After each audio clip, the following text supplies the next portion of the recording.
என்னை தேடும் இறைவனே, உம்மை நாடி வருகிறேன். என்னை தேடும் இறைவனே, உம்மை நாடி வருகிறேன். இன்றைய தியானத்தின் தலைப்பு நல்ல போராட்டம்.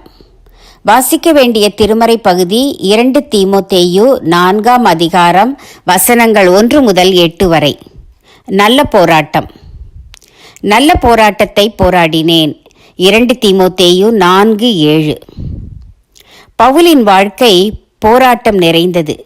எல்லாருடைய வாழ்க்கையிலும் போராட்டங்கள் உண்டு என்றாலும் ஊழியர்களின் வாழ்க்கையில் மிகுதியான போராட்டங்கள் உண்டு.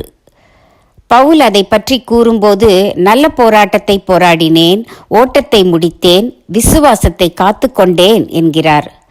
வாழ்க்கை ஓட்ட முடியும் தருவாயில் அவர் கூறிய கூற்று இது. நல்ல போராட்டம் என்பது நல்ல காரியத்துக்காக போராடியதையும் குறிக்கும். ஒரு குறிப்பிட்ட போராட்டத்தில் வெற்றி பெறுவதற்காக கடினமாக உழைத்து அதிகமாய் போராடியதையும் குறிக்கும். பவுல் எதற்காக போராடினார்? விசுவாசத்தை காத்துக்கொள்வதற்காகத்தான்.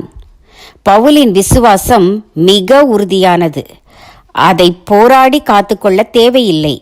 இங்கே அவர் எதை விசுவாசித்தாரோ அந்த நற்செய்தியையே விசுவாசம் என்று கூறுகிறார் என்று கூறலாம்.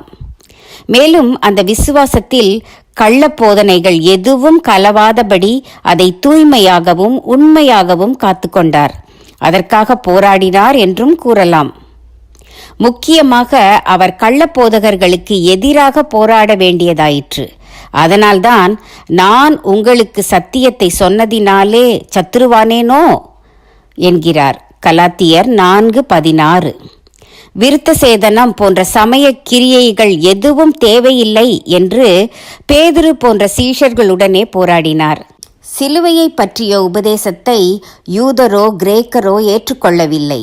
அதனால் அவர் எபேசுவிலே மக்களோடு போராடினார், அடிக்கப்பட்டார், சிறையில் அடைக்கப்பட்டார். இறுதி வரை போராடியே தன் ஜீவிய ஓட்டத்தை முடித்தார்.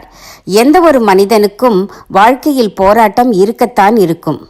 இன்று நாமும் லஞ்சம், சாதி போன்ற அநேக தீமைகளோடு போராட வேண்டி உள்ளது.